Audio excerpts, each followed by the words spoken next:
Great. Well, welcome everyone. And this is a info session about our innovation grants, which is our most significant part of our Art+Everywhere activity and probably the financial outlay and I would say also impact on community.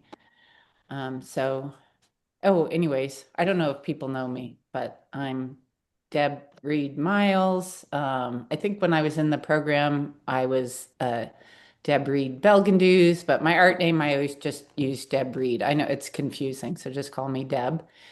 Um, and Tracy and I are sort of co-founded the foundation, and but Laura now is uh, pretty much on top of everything. Yeah, I'm the Um, uh I'm the self-titled administrative director. I, So I help with operations basically. yeah, I would say the chief operating officer, the COO, if we're going to give her a corporate title. Anyway, so welcome everyone. It's so nice to see you guys and so nice to meet people that I haven't met before.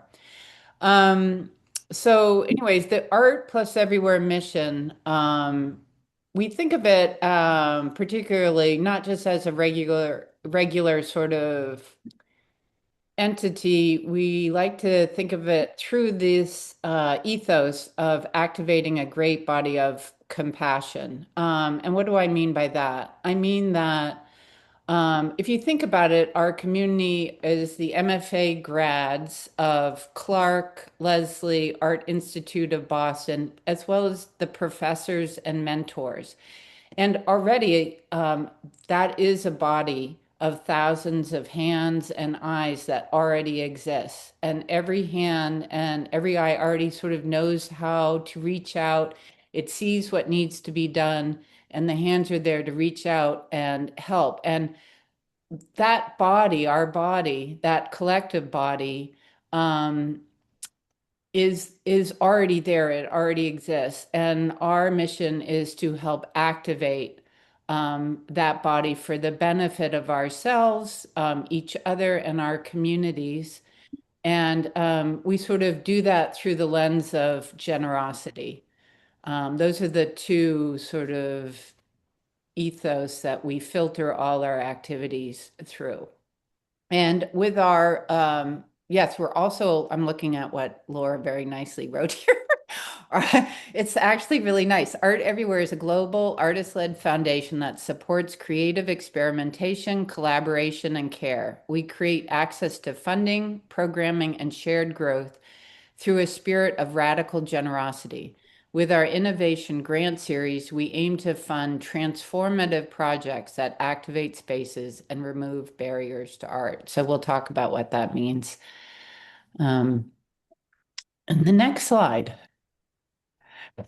So we do right now, we've set up the foundation to do 3 grants awarded per cycle, which is a yearly cycle. Each grant is $1,500.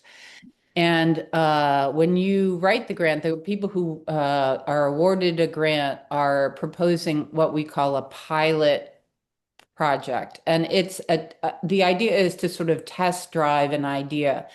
In the business world, there's something called venture capital, and that gives money it's seed money for sort of experimental, innovative, new businesses, new ideas that people, need to test out and try and sort of get the bugs out. And so people are willing to invest in these innovative ideas. And that is how we see our function is to invest in innovative ideas that our community has.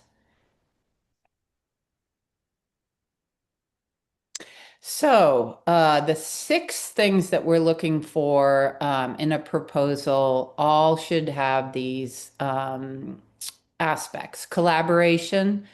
We definitely want you to collaborate with generally somebody outside of our group.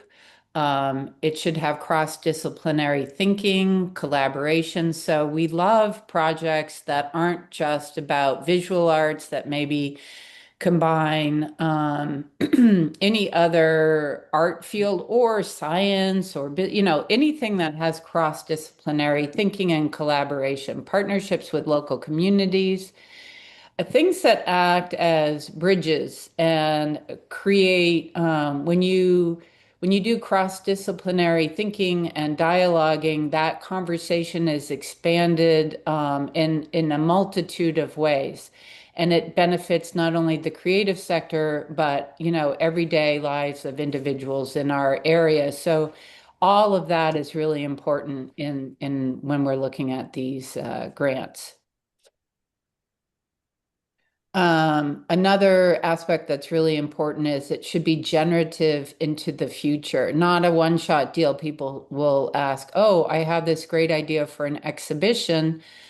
Um, we're not really the innovation grants because exhibitions are not innovative by their very nature. I mean, we've done a million like everyone knows what an exhibition is, so there's nothing innovative about that really.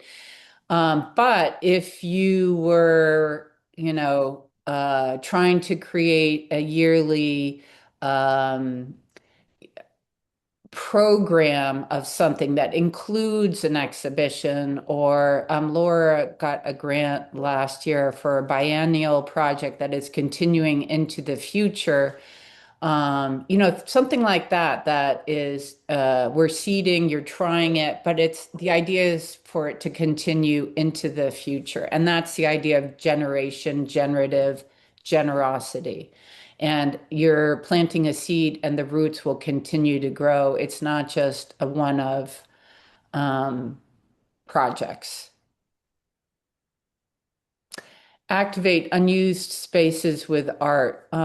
Yes. So part of it, when you think about this great body of compassion, one of the thing that I really want people to think about is we're not, I know everyone's really overwhelmed in this day and age with like a gazillion things they have to do. I'm really not wanting people to think about adding something to their to-do list. It's more what is already there.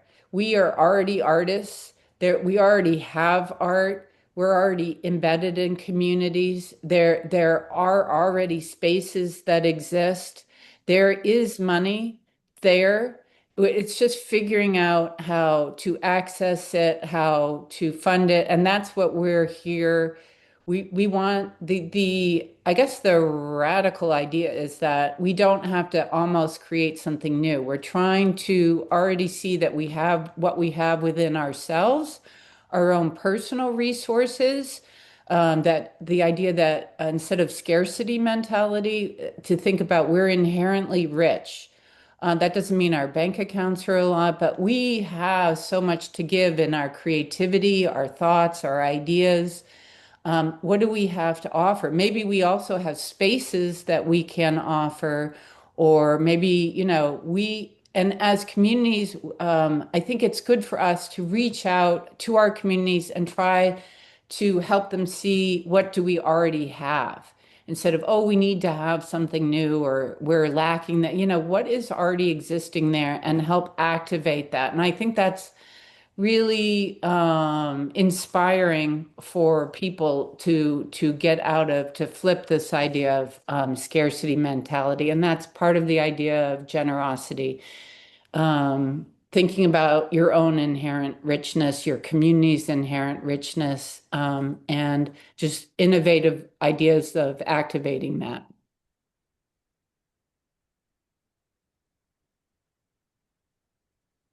Oh, transformative. Sorry. Yeah. No, it's good. I advanced the slide because you were I'm already. like, radical, as in the sense of thoroughgoing, affecting the roots and permeating, activating, enriching, and transforming the physical and mental spaces of a community. So, you know, transforming a mental space of a community is also just as important as a physical space. So, part of my idea is how can art be an act of generosity? Art doesn't have to be an object. It can be an action. It can be an action or a dialogue that transforms mental spaces as well. You can think of as your mental space as an actual location. You can think of other people's mental spaces, and then you have a community mental space.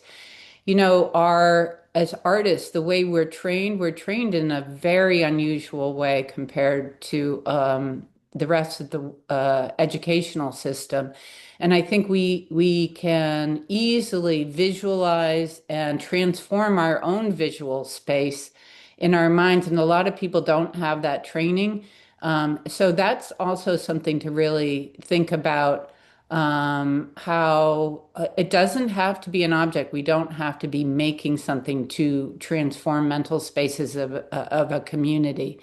And so, whatever project that you're putting forward should have, or at least be thinking about the transformative aspect of that, both physical and mental, or either or. Innovative does not exist at the moment. So, one of my favorite quotes. I couldn't tell you who said it. It's they say if you're not failing, you're not innovating. Okay, innovation means someone's waving through the window. Innovation means it means we haven't done it before. Okay, our community and Art+Everywhere, we're here to be a safe space to try new things. The innovation grant is not asking you to put together something perfect, something you already know what to do. We're asking you to try something that's out of your comfort zone, innovative. You haven't done it. Maybe your community's never experienced it. It's a pilot project, which means you're just trying an idea out. We're here to support you, to give you some funding. We'll talk about it later, but we're going to offer mentors, or we'll help with writing the proposal. We'll give you feedback if your proposal is not accepted.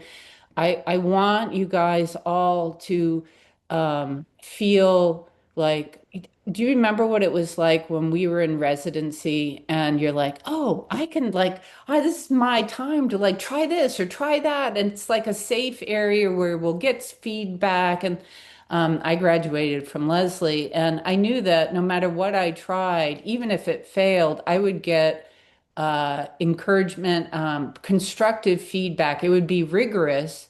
They'd push me, but it wasn't like, oh, that's bad. But often the failure is how you learn. So innovation, I think, is really, really important. And that's why we don't want to have another exhibition of work that you've been doing for, the past 10 years, because that's not innovative.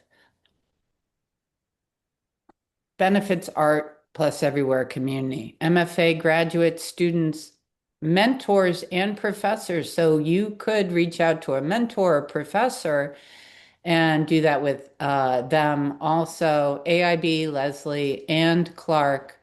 And as long as there's one person in the application that is from that community, um, it's fine. It will be accepted. The proposal will be accepted, but that means you really have a large group that you can work with. And the benefit will be, I mean, if you think about it, people who've won in the past, who've been awarded these grants, we are a real foundation. You can put that, awarded an innovation grant by a foundation. It can be a very big deal. Some people really have found it incredibly helpful to go through this process, amongst supportive peers. We're all trying to help each other. And then you can put it on your resume. You've started getting grants, right? So it's easier to get another one. All of those things will be really beneficial.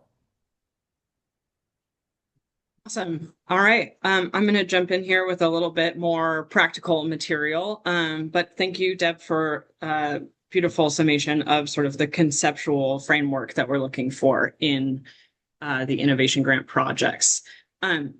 So first up here, a very simple is eligibility, who can apply. So this is open to graduates, mentors, and professors of Art Institute of Boston, MFA, which no longer exists, Lesley University, that's conventionally included in our eligibility, but is not included for innovation grants as current students. You will be eligible as soon as you've graduated. Details on how to actually submit. Please compile, we'll go into what you need to compile in your PDF, but your proposal into a PDF, that's going to end up being around 3 pages. We do not need, a thesis 2.0. And please include a cover page that has your name, your contact information, and your year and institution of MFA graduation or affiliation with those 3 institutions if you're not a graduate. One note is when we are reviewing the applications themselves, the process is blind, to be fair. So please do not include your name in the actual proposal itself, just on the cover page. And then you'll email that to our email at art+everywhere@gmail.com with the subject line 2027 Innovation Grant. Proposals for the next cycle are due October 2nd. So you have plenty of time. Here is what we're looking for in the sort of nuts and bolts of the PDF itself. With the conceptual framework that Deb went over, please outline these 4 components. First is the problem. So what is your pilot project looking to solve in your community? The players, so you obviously, plus any collaborators, plus who you suspect or expect the project to benefit. The pilot, which is basically steps to execute the project. Obviously, we expect that this will change in real time, but we want to sort of get a sense that you have considered what it will actually take to run the project you're proposing.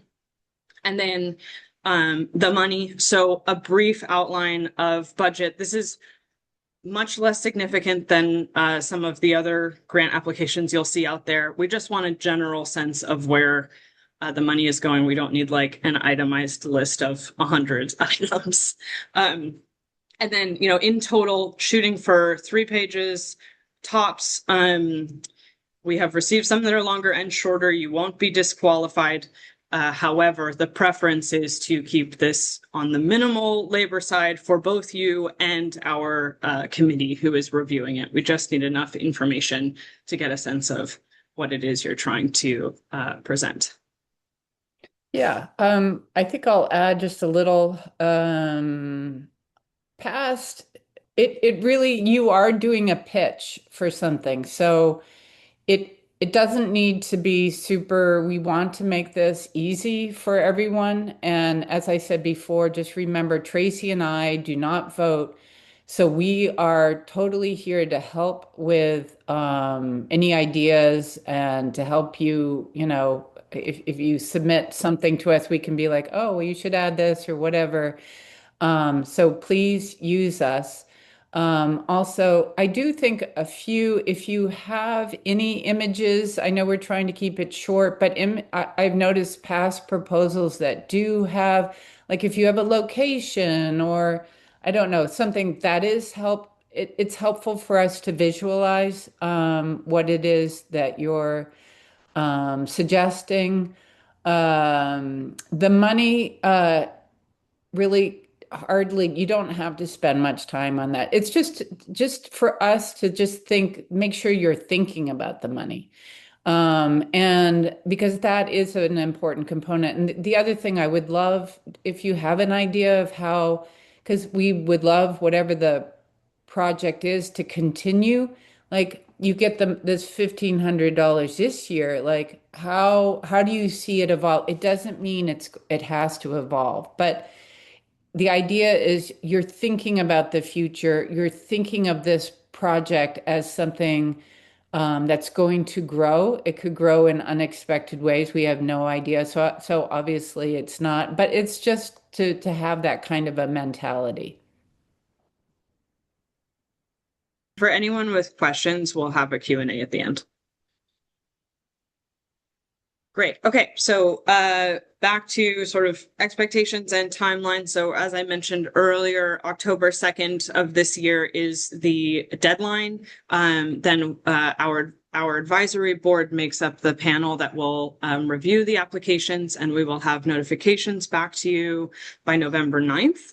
And then the working period for the grant will be the full calendar year of 2027, so January to December. And we expect that the pilot version of your project is completed in this time frame. And as far as this is something that can be discussed as needed, but the standard practice as far as the finances here is that you'll get your innovation grant in 3 chunks, one at the beginning, one in the middle, and then one at the end after we get a sort of summary statement, some images, that kind of thing. Pretty minimal reporting requirements back to us, but more details on that, of course, if you're accepted. And then something new we're introducing, we launched this in 2025 at our Mass MoCA retreat, and we'll be continuing this year, is that recipients are encouraged to participate in our virtual programming as part of a panel to discuss sort of how the project went and surprises they encountered and so on. And this is also a paid opportunity separate from the finances of the innovation grant. Resources and assistance. So as I mentioned, our advisory board blindly will vote on all the proposals we receive.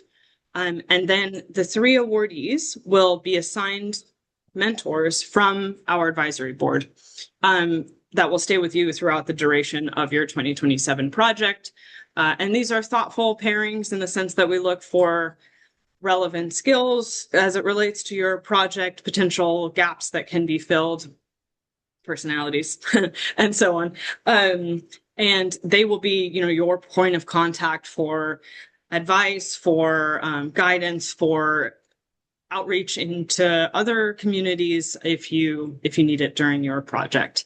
And then, of course, we will promote your work like crazy. I'm sure you all see what we're up to on socials and in our newsletter, which is reaching more and more people all the time, which is super cool. So we will, get updates out there when something happens. And then, as Deb mentioned, before you submit, if you would like a review, you're welcome to send your draft proposal to the same email. We all have eyes on that. And just let us know that this is the draft version that would like input. And if you have any questions that you think of sometime after this proposal, same email, just shoot them over. We want to, be here for you and help make this happen. 2 final practical things. So our website has a page specifically for this creative naming, right? Art+Everywhere /innovation grant. And on that website, you'll see or on that webpage, you'll see a handful of things. But most importantly are these 3 boxes. So there is a tab where you can read all 6 of the innovation grant proposals that have received funding in the past. This About button basically clicks to this slideshow. It looks a little bit different, but the content is the same. And then if you want to learn more about past, projects that were funded and about the people who received the projects, there's bios and images and so on if you go under past grantees. And then lastly, as I mentioned, we do have an upcoming panel where you can hear from our 2025-26 recipients. And that's going to be on Thursday, September 17th at 7 p.m. And it includes me and my collaborators, which is a Nevada-based nonprofit where I am for the biennial. Megan Bailey, who received a grant to do the Unresidency Project, which was in collaboration with the UMass Boston Archives, and Lori Vestal, who is working on an international residency, her portion of which is based in Norway. And she will actually be in Gloucester in August, working on, yes, we're very excited, working on a series of activations in the Gallery Rag Gloucester location. More information will be on the website for that shortly. But if you're in the area, we of course Yeah, encourage you to stop by. it's going to be amazing. Yeah. Alrighty, that is it for our presentation. I'm going to stop sharing and then we can take questions from the audience. If you don't have questions, I'm going to assume we did a spectacular job. Thank you so much. I have a few questions, but I think I might just email them to you Sure. guys or just go ahead and draft up my idea and then Okay. see if you guys can give me feedback so I don't Yeah. have to Yeah. ask in front of everybody because it's something's coming together and I feel like it's getting Awesome. closer to a form that I can Exciting. propose. I'm really Okay. excited about, but I don't want to ask questions when it's kind of still in this Okay. malleable shape, if that makes sense. Sure. That's awesome. And whatever works for you is we're here and we'll happy to help, and that's exciting. Yeah, yeah. Anybody else? I can't. I don't know. Do people raise their hand or they just speak up? No, no action, it seems. Okay. But that is Okay. a-okay. Shoot us an email. Yeah. This will be available on YouTube by end of day today if you want to revisit or Yeah. share with, any of your Yeah. community friends who couldn't be here. That would be awesome. Oh, actually, I do have one question that I feel like I Sure. should ask here. Um, you had said the piece about bringing in someone from the Art+Everywhere community. I had a thought of maybe bringing my mentor in for like okay, that Yeah. would be Awesome. acceptable. Okay. Totally. Totally. Okay. We'd be really excited to get the mentors a little more involved. We haven't gotten them that involved. I can't even, maybe somebody applied for a residency or something at some point, but we would love to get them more involved. So that would be great. And they're probably not even aware that they can be part of what we're doing. So yeah, awesome. Yeah, yeah, I was lucky enough to my last two semesters work with someone locally here, and he's also an interdisciplinary artist. And I just thought, oh, he has some experience in Yeah, performance art and the programming that I'm thinking about doing. I could see part of the culmination, including the so community I'd be cool. working with, maybe performing in some way. So, and that's not my area of expertise, Yeah, but I think it would be really cool to invite him in to do something like that. that's awesome. Yeah, invite away. Okay, well, thank you. Anybody else? No? All right. Thank you, everyone. Have a great Yeah. rest of your Thank day. you guys. Really appreciate it. Thank you.